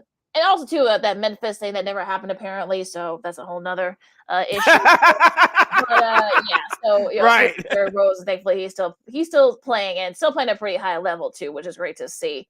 Now we also want to mention that Wimbledon is starting right now as we speak. You got Rafael Nadal who's going to make a go at it. Try to get close to that Grand Slam. He plays tomorrow his first round matchup. But hopefully Coco Gauff can build off her finals appearance over at the French Open just a few weeks ago. So, and also Serena Williams is back, so we'll see how she looks. But I think she should be retiring. But that's a whole nother conversation. Yeah, I was going to ask you, is she in it? Because I know she set out the last big tournament. I know she's up there in age, but she's still in it. We'll see what happens. I'm rooting for her personally, but like you said, she's been at it. I know Venus is not doing it too much anymore, but Serena's been at it for a long time. Yep. So we'll see what happens. You can check that out, coverage of the of Wimbledon, the championships, on ESPN and on the Tennis Channel. So make sure you guys check that out. Also, too, some breaking news. I guess this is according to Brian Windhurst that the Nets are prepared to lose both Kyrie and KD. So great. Now we're going to be seeing Bulls fans dreaming about KD. Here we go. We're gonna have to make a talk. We're gonna have another talk on Friday, folks. So light them up, light the phone lines up like Christmas trees, or who you want to see pair with Durant. Oh Jesus. Well, on that note, you can follow me at Keena McGee on the Twitter and at Keena McGee on the IG. Good grief. You can follow yours truly. Light it up. You can follow yours truly, Sydney Brown, on the Twitter and the IG at SidKid80. Once again, at SidKid80. That's SIDKID80. That's SIDKID80. And make sure you download that Sports Zone Chicago app. Make sure you follow Sports Zone Chicago on all social media platforms, Facebook, Twitter, Instagram, and YouTube. Make sure you subscribe to our podcast, Second City Sports at War on Anchor. We are available on all podcast platforms, including the iHeartRadio app. Make sure you follow War Media on Facebook, Twitter, Instagram, and YouTube. And we are now on Roku TV. If you have a Roku television, make sure you go to that sports section and type in Sports Zone Chicago. And our lovely logo will come up along with our other fine programming, including Second City Sports. So once again, Roku TV is your home to watch Sports Zone Chicago. Yeah, you can get access on all your devices, whether it's your smart TV, your computer, your smartphone, whatever, or it's Chromebook, whatever. You can get your apps. Make sure you guys check that out. You can check us out on all other great shows like Sean and Maya in the morning, What's Up, Cousin, and so much more. Hopefully, we'll have more shows coming up soon. So yeah, it's gonna be big things are hopefully happening for so on the Chicago. And sort of we'll see. It's just a great second step for us. So it's gonna be a whole lot of fun. Yes, it will be a whole lot of fun. Make sure you catch Second City Sports every Monday, every Friday from noon to 2 p.m. Central Standard Time, right here on Sports Zone Chicago. One more again, as you young folks would say. Catch Second City Sports every Monday, every Friday from noon to 2 p.m. Central Standard Time, exclusively right here on Sports Zone Chicago. All right, folks. I know it's gonna get a little. I know, there's been some crazy things happening, but just be safe out there, folks. If you're not gonna wash your hands. If you're not gonna get vaccinated, wear your mask, wash your hands, and just be good to each other. This has been Second City Sports on Sports Zone Chicago, and we'll see you Friday. Till Friday, go Sox, holla!